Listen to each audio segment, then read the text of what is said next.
As you've heard me tell you guys before, I came up with this so-called cashback credit card trifecta, and I've now revised that.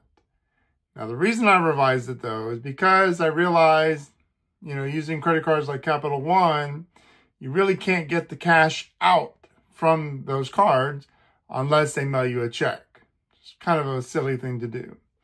And then as far as the Citi card, you don't get your 2% cash back on that double cash card unless you pay for something and you pay the bill, then you get your 2%. So I've kind of made a little revision here.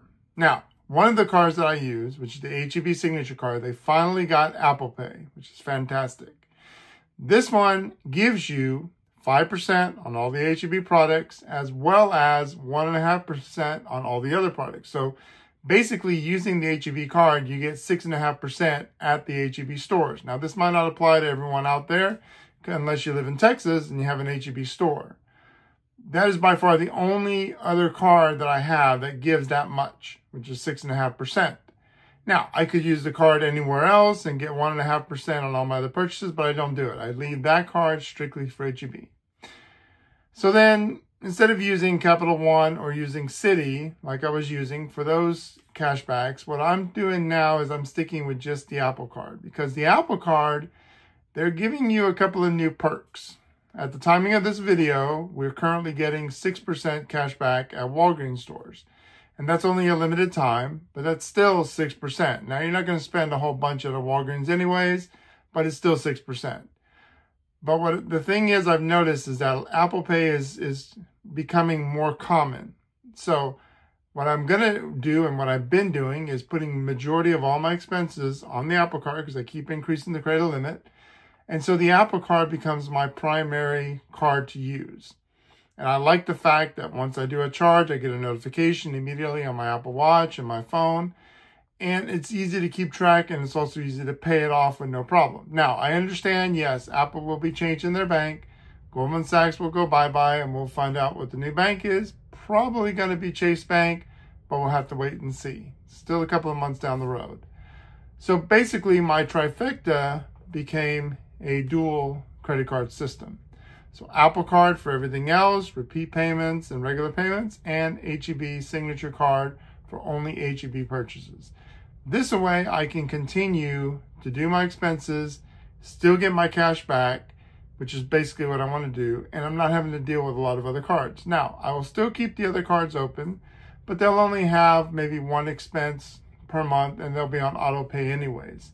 So I'm not even going to worry about those, but that keeps the credit open. So instead of closing the cards, which does hurt your credit, I'm going to keep them open. They've got credit history, and utilize it that way, so you're not paying a whole bunch of cards. So this simplicity that I'm letting you guys know, because points, unless you're really a big time traveler or someone that really looks for points and uses them, points isn't the way to go. Cash back is the key. If you're going to spend anyways, you might as well get something back. Yes, it's going to be a small amount, but small amounts do add up. I take all those cash backs and they basically just go on my investment accounts, so the money just continues to grow.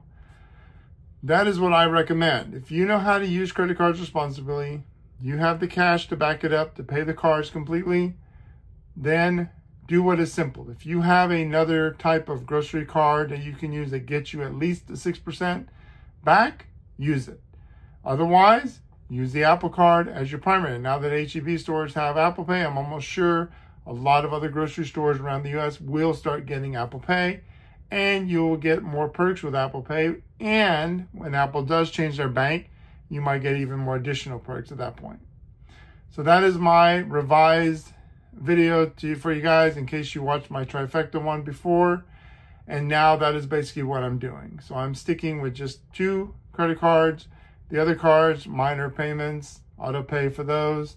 And that is how I'm going to build up the cash flow. I will keep you guys informed, let you know how it's going, and also when Apple does make the change to the banks and what new perks or things change with the Apple Card as it goes through, because I can tell you now, I doubt Apple will get rid of the Apple Card. It's too important for them, and it's very, very useful when buying Apple products.